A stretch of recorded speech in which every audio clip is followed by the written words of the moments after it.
అంటే కేంద్రంలో కీలకంగా ఉన్న వ్యక్తి శైలజ గారు సిఫార్సు మేరకే మీకు టికెట్ కన్ఫామ్ అయిందంటారు. అంటే ఆవిడ నాకు మంచి ఫ్రెండు, నా వెల్ విషరు, యాక్చువల్గా చెప్పాలంటే నా గాడ్ ఫాదర్ కూడా. ఆవిడది ప్రతిసారి ఆవిడే నాకు సపోర్ట్గా ఉండి నన్ను ముందుకు నడిపిస్తూ వచ్చారు. యాక్చువల్గా నేను మంత్రి అవటానికి కూడా ఆవిడ సహాయం.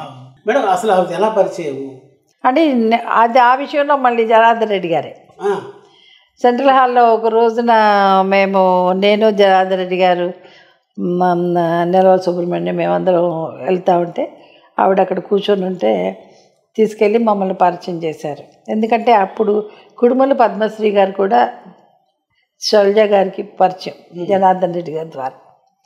అలాగా ఇప్పుడు పద్మశ్రీ ప్లేస్లో పన్బాక లక్ష్మిని పెట్టామో ఆవిడని కూడా నువ్వు గైడ్ చేయాలా అని చెప్పనేసి జనార్దన్ రెడ్డి గారు పరిచయం చేయటం, ఆయనే పరిచయం చేయటం జరిగింది.